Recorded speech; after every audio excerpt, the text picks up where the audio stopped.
world.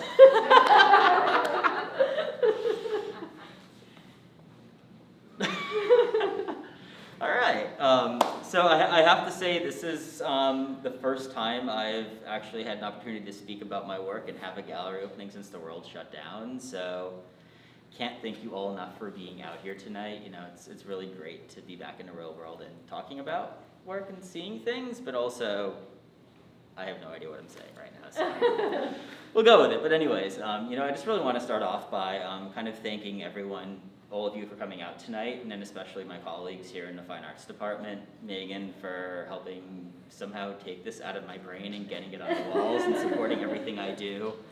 You know, everyone in the Fine Arts Department for all the support, everyone at Loyola really. This is all work that came out of a sabbatical, so I was really lucky, and I want to acknowledge the fact that I didn't have to teach last spring, which gave me the time to really kind of sit back and think about art and my work in a lot of different ways. And you know, I kind of joke that I spent a lot of time staring at walls, but it's actually that staring at walls that really kind of kickstarted and spurred a lot of the conversations happening in this show. So just want to kind of really be mindful of having that opportunity to take that time, and then also kind of thanking everyone for their support and opportunity to let it all happen. So that being said, welcome to Invisible Structures.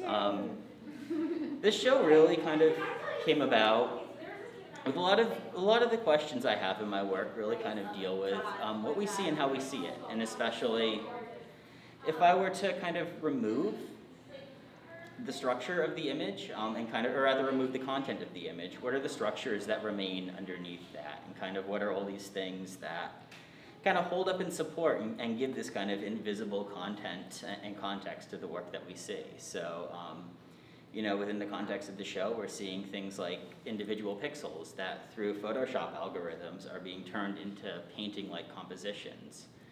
We're seeing different ways that photographic lenses actually twist, bend, and curve reality to kind of create these distorted viewpoints of how we engage with the image and what we see. And we're kind of seeing, too, not just how work is made, but how work is displayed, thinking about the walls of the gallery.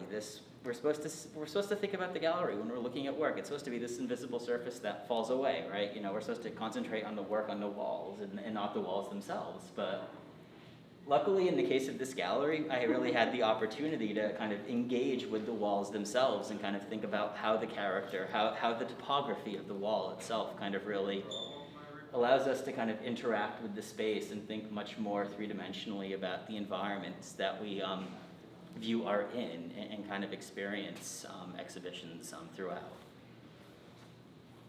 So that's really kind of the big overview of the work. You know, there's some I think as this all ties back into this idea of research, you know, I think a lot of the work, you know, it's kind of raw and unfinished in a lot of ways, and I think that's something that deals a lot with how we kind of consider research. You know, it's really easy just to kind of put things in this really nice paginated journal article. You know, we get our fancy book covers, finish off work, put it in frames, make it look all nice, glossy, and beautiful, but it's still kind of this continuous, never-ending process of kind of revision, revisiting, and continuing on the same thing. So I think, you know, I kind of really wanted to reflect that idea that as finished as the work is on the walls, and hopefully as beautiful object as it all is, it's all very much a work in progress. And, you know, these are kind of questions that I'd like to say I've engaged in, but I also hope I'll continue engaging with it and kind of continue revising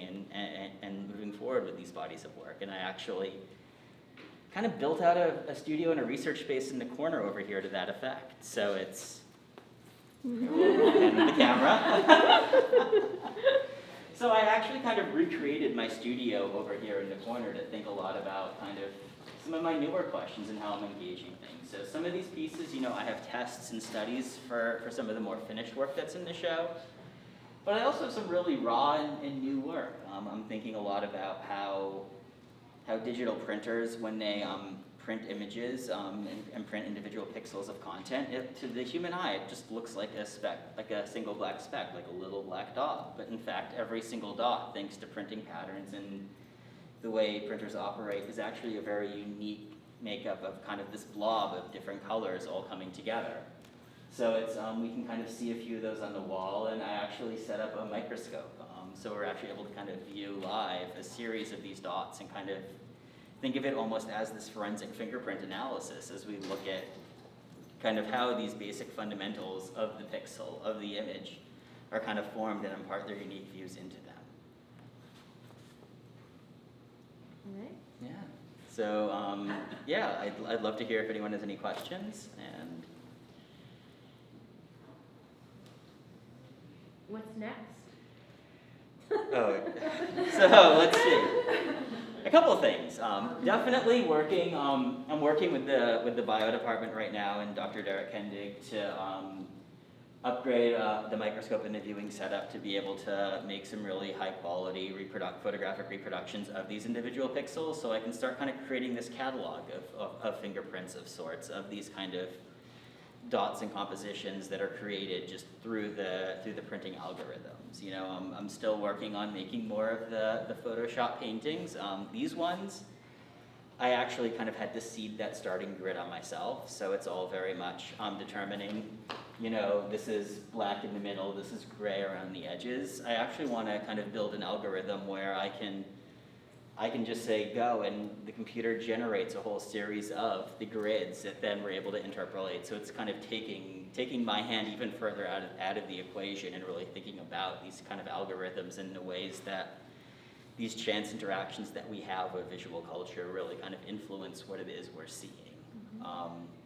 Some other projects I'm working on right now is in the video room, there's a running loop of different blues. I'm really interested in the work of Yves Klein. I'm a mid-century painter who really worked with this one specific shade of blue that he actually ended up patenting called International Klein Blue.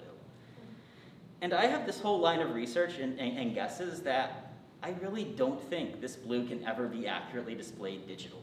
And I spent a lot of time during the pandemic kind of analyzing all the publicly available and viewable artworks of his that I can find online. And not two of them are exactly the same, which really kind of helps me further this point that I'm pretty sure that the color actually lies outside of the range of what computers and digital devices can accurately represent.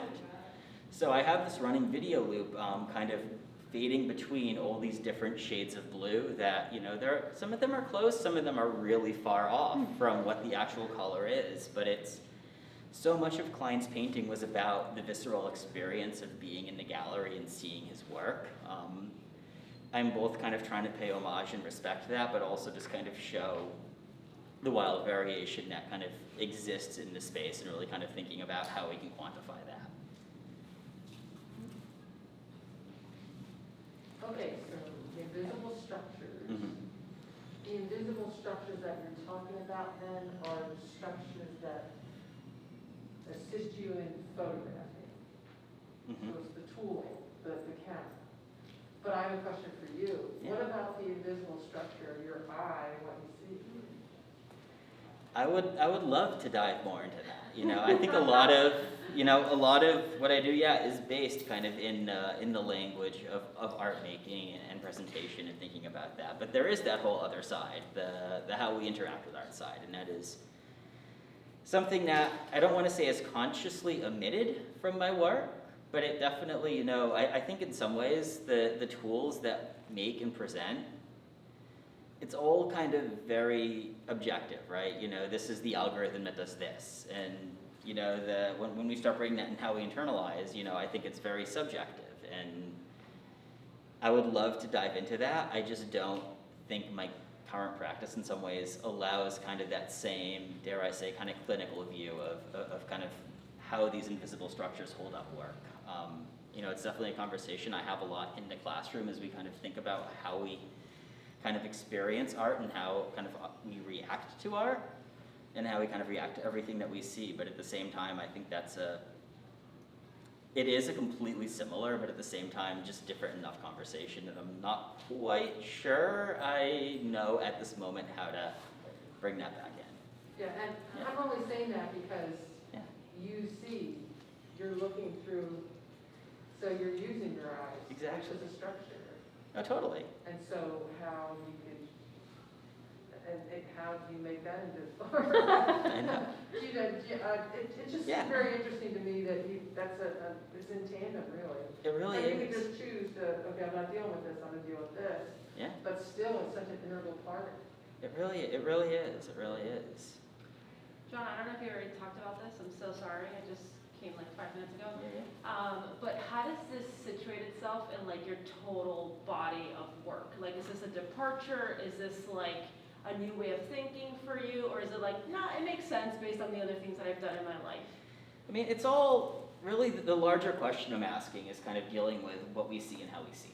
And I think a lot of this kind of comes from my own background. I used to work as a photojournalist where I was running around taking the photos. You know, if I was lucky, I'd have time at the end of the night to put the cards in my computer, do a really quick pass on them to make sure they looked what I thought they looked like and get them off to the newsroom before deadline, you know, on really busy days. But this was back in the days when we had these like backpacks with satellite dishes. So it's literally, I'm taking photos, they're beaming out back into the newsroom. And I had no control over it. But you know, even for the images I had a chance to tone, once they go to press, you know, I don't know how big or small they're running. I don't know if they're in black and white or color. You know, maybe the press is off, so one of the plates, one of the colors is slightly weird, and everything looks really distorted. You know, if they're running over the wire, who only knows? There's this hockey magazine in Latvia I used to do a lot of freelancing for. To this day, I don't know what happened to any of those images. But I kind of, as a photographer, I gave up all this control. You know, I was only really responsible for the content within the frame and then the caption that went along with that. So in a lot of ways, I think everything I do now is kind of the reversal of that, where if I remove that content, you know, if I don't care about the image itself, and I'm really kind of thinking about what are all these other elements that go into making the photograph that make into the image that really kind of influence the experience of what we're seeing without actually thinking about that layer of content. With the whole project, you use different methods, and I was wondering for the future outlook of this, like the futuristic outlook of this whole project, are you looking into repeating the methods that you used, or are you looking to explore new methods for it? I think it's a combination. You know, there's a lot of new and different things in here, because I think that's kind of one of the benefits of sabbatical is I get to go off and experiment and try all these different things, which is really kind of great. You know, definitely some of these things I've done before. You know, I've worked a lot with, never fully successfully, so that's kind of my next goal, but thinking a lot about the topographies of the wall and kind of imparting that back onto paintings and kind of thinking about if I turn a painting on its side, what's the topography of the brush strokes of the paint itself? And, you know, how can I then kind of recreate the painting without the painting, just kind of the landscape of the brush strokes and of the surface. So that's kind of, I think, you know, something that in some ways pulls through both kind of using these technologies, but then also kind of extending to other and new and different technologies. But at the same time, you know, I'm still a photographer by training. I'm still always going to kind of go back to the tools of the photographer, you know, be it digital cameras, be it Photoshop, be it photographic lenses and optics. So, you know, I'm kind of trying to expand in some ways the range of what photography is or how we think about photography, but I'm still very much referencing kind of those tools and techniques over and over again throughout my work. Sophia? Did you notice or feel like anything was lost or gained in the translation of all of these images from a digital format to a physical format, like from where you were playing around with it in Photoshop to where it's physically in front of you as like a bunch of minuscule little dots of pigment? Oh, it's so different. It's so different. We were just kind of having this conversation before about how through the printing process, you know, a lot of these compositions kind of gained a bit of a color halo in their darker spots, you know, so that's just, again, by chance of the algorithm, things like that happen. You know, we're talking a lot about, when we're looking at these paintings, what we're seeing, again, kind of that mental impact of how we read the image. You know, I still am convinced that one over there is gremlins, and nothing will ever tell me that the gremlins have not come over and taken over that picture. But you're welcome, by the way, for all seeing that forever now. But, you know, there are these kind of happy accidents in a lot of ways in these translations that we see, you know, and a lot of it, you know, when I'm looking at the grids digitally, I'm just kind of seeing how they look. I'm not seeing the way the shadows fall. I'm not seeing the way, you know, by manipulating the light into space, how we're able to actually it makes a clearer image in the shadow than it does in the grid itself. So all these factors do really play in a lot of ways to the show. And definitely there are a lot of things I'm seeing, you know, as I was trying to line up all the wall topographics, you know, there are things I'm looking for these marks I see in the photographs. I'm like, where on the wall does this go? This makes no sense. And then I'm realizing, oh wait, that's because we just really enhanced what was already there. So.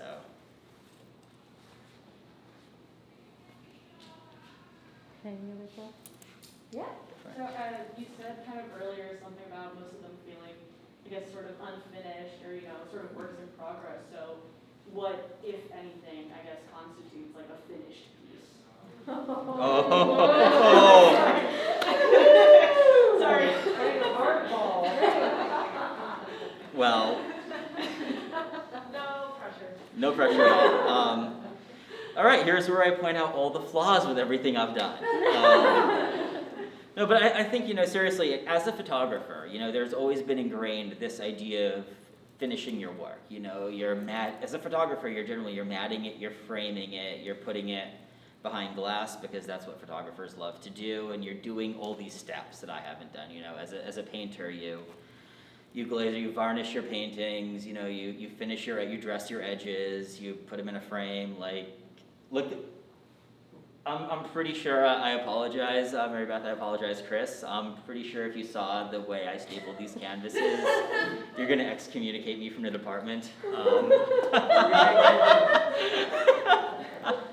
So it's, you know, the work goes up, and I kept having this kind of constant back and forth, we'll say, with Megan about, I would only put something up on the wall if I thought it looked good enough, even though if it doesn't even represent the research the best, because I still have this idea in my head that I need to have the prettiest picture. But even with that, you know, I'm still kind of allowing for the fact that, you know, this is a never-ending process. This is continuous work. I'm not putting these things in a crate and shipping them off and saying they're done forever. It really kind of is living in my studio and kind of are things that I'm continuously referencing and going back to. So for me, what is finished, you know, it's something, it's in that slick frame. Maybe it has glass, maybe it's mounted on an aluminum thing to make it look nice and fancy, you know. The edges are dressed so you can't see behind the work. You can't see all the horrible mistakes I've made while making the work. Really, it kind of lives in this really fancy crate that, you know, and all these fun things that come with the trappings of art, but actually are just ancillary to the work itself that you're seeing.